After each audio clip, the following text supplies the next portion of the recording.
Hi there, I'm Glenn Street, founder and top dog of Street Characters.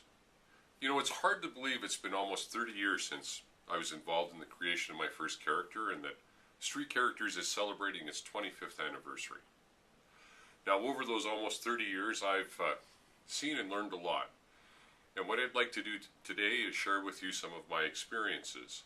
In this segment, I'm calling the 10 most critical things you need to know when hiring a mascot company. So number one, do they have workers' compensation? Now, this may sound trivial to you and may sound like it's not really that important, but of the 10 things I'm going to tell you today, this is the most critical one you need to know. Here's why. Let's say you hire a company and you're under the impression that they're a large organization doing lots of characters. And in actual fact, it's somebody who's doing it out of their home and they're doing it as a sideline. It's not even their real job. And let's say that they've hired a neighbor down the street to actually build the characters for them in their garage. All of this, incidentally, happens way more than you would think. Now, let's say that the guy who's making the costume ends up cutting his finger off. Well, he's doing it as a sideline, as a hobby. He wouldn't have workers' compensation. And the company you hired, well, it's just a sideline to what they're doing as well, so they don't have workers' compensation. So guess what happens? The liability falls on you. You become what's called the prime contractor, and you become liable for that injury. You can be sued for it, and you're responsible for it. So it's critical to know if they have workers' compensation. Now, I can tell you here at Street Characters, in 25 years, I'm quite proud to say that we've never had a workers' compensation claim. I'm very proud of that record of my team for that. Number two, do they have liability insurance? Now, once again, the purpose of insurance is to protect everybody, including you. Here's what can happen. Say that head that you get from the guy who built it in his garage, he left a pin in there. And as your performer's putting the head on, that pin scratches him in the eye and blinds him. Well, your only recourse is to sue your supplier. And if it's somebody who doesn't have a lot of assets and are just working out of their home, you don't have a lot of recourse. Can't get blood from a stone. So, unfortunately, you are left having to cover for your employees' loss. So once again, liability insurance. It's very expensive, but it's critical that your supplier have it. Number three, and I can't even believe that I have to say this, but it would tell you a lot about the organization. Do they have a business license? You know, once again, there are people out there working out of their homes, and because of that, they're under the radar of their local jurisdiction. So they think, well, I don't really need a business license. Well, you do. So make sure you ask if they have a business license, and if they don't, that should tell you a lot, and there should be a lot of concern about that. Number four is, what is the size of the organization? Now, there are lots of little 1- and 2-man operations out there, but that really puts you at risk, and here's why. A couple of years ago, there was a company out there that had 2 partners, and one partner looked after the administrative side of the business, the marketing and the administration. The other partner looked after the creative side, actually building the mascots. And these guys were partners. And what happened, and can happen in partnerships, is they end up in conflict and have a falling out. And the creative guy leaves the company. Well, that left the administrative guy to try to get all these mascots out, and he didn't know how to do it. That wasn't what he was good at. And I can tell you that some of their clients today, years later, are still waiting for their mascot. Now, they know they're never going to get it, but you should be aware of size.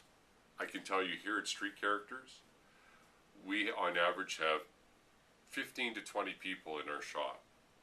And we've ensured that everybody has redundancy. So even the things that I do, somebody else knows how to do them. So that if we ever have anybody in an accident, if anybody ever leaves the company, we don't come to a grinding halt. We're able to have somebody else jump in and carry on for that person. So size, what is the size of the organization? Number 5, do they subcontract out their work? Now, you may be under the impression that they're actually building the character for you, but they actually may have somebody else building it. And not only are there the WCB issues I talked about earlier, but you know, our own position is that we want to follow that character through every step of construction. You know, at certain milestones, we have certain checks that we do on that costume to make sure that it meets our quality guidelines as it goes through our shop. Not having that and just sending it out for somebody to build and then it comes back to you. The problem is it's like buying a house and having a house built for you, and the first time you see it is when all the drywall is up and it's painted. You don't know what's behind the walls. You don't know if it's been done properly. So the question is, do you do the work yourself in-house, or do you subcontract it out? And ask them for pictures of it if you want. Number 6, what type of training does their staff have? Now, we learned the hard way. We hired a couple of times people who were good self-taught sewers. Well, here's the problem. They don't learn how to do it properly. And teaching yourself to sew is like teaching yourself to golf. You never become really good at it. So here at Street Characters, our requirement is that everybody have a university or college degree in the area that they're working in. So all of our sewers will have either a degree or diploma in costume design or apparel technology. How you actually build a piece of clothing.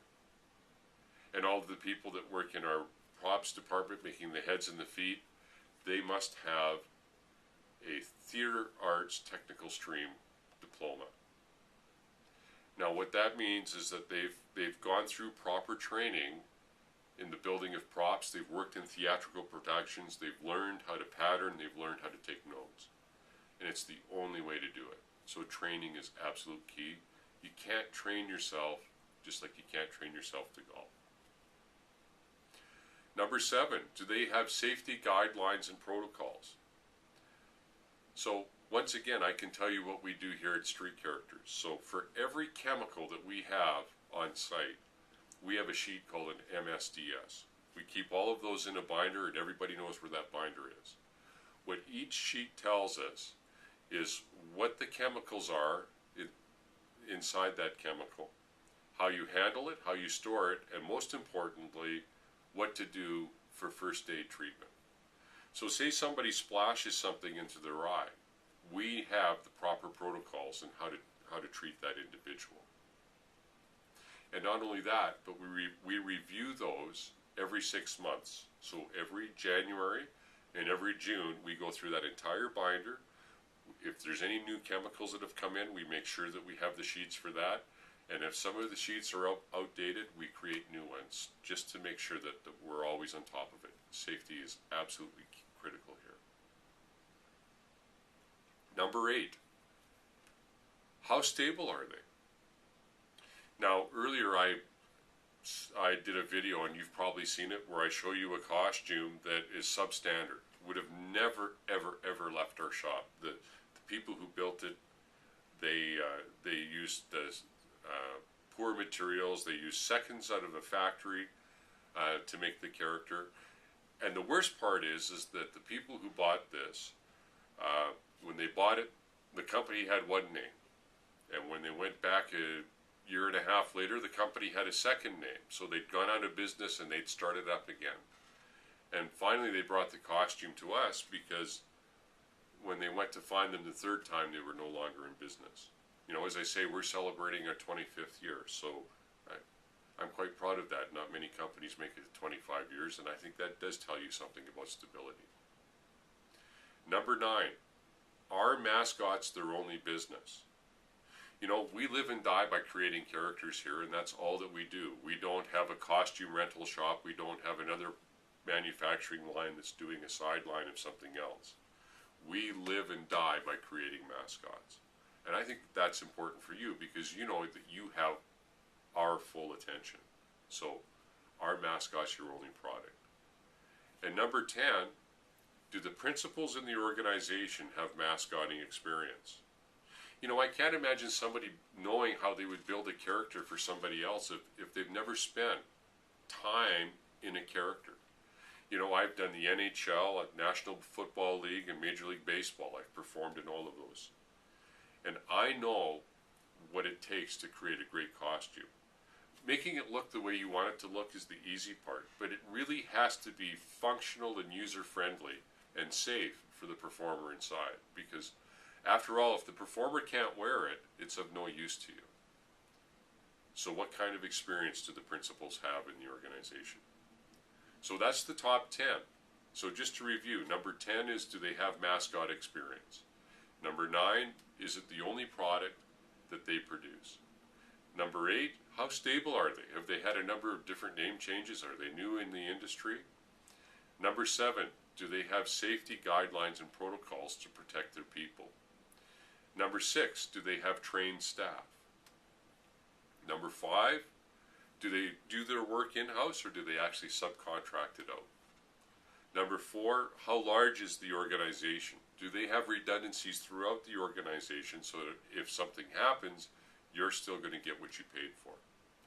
Number 3, and I still can't believe I have to tell you this, but do they have a business license? Number 2, do they have liability insurance? And number 1, the most important is, do they have workers' compensation? Because if they don't, you become legally responsible for all the people building your costume. So that's my top 10 for today. I hope you enjoyed it. I hope you got something out of it. If you'd like to email me, please email me at topdog@mascots.com or call me at 1-888-MASCOTS. That's 888-627-2687. And check out our website at mascots.com. And by the way, if there's another video you have that you'd like to see, please send me an email and let me know the topic, and I would love to do it for you. Thanks very much for your time.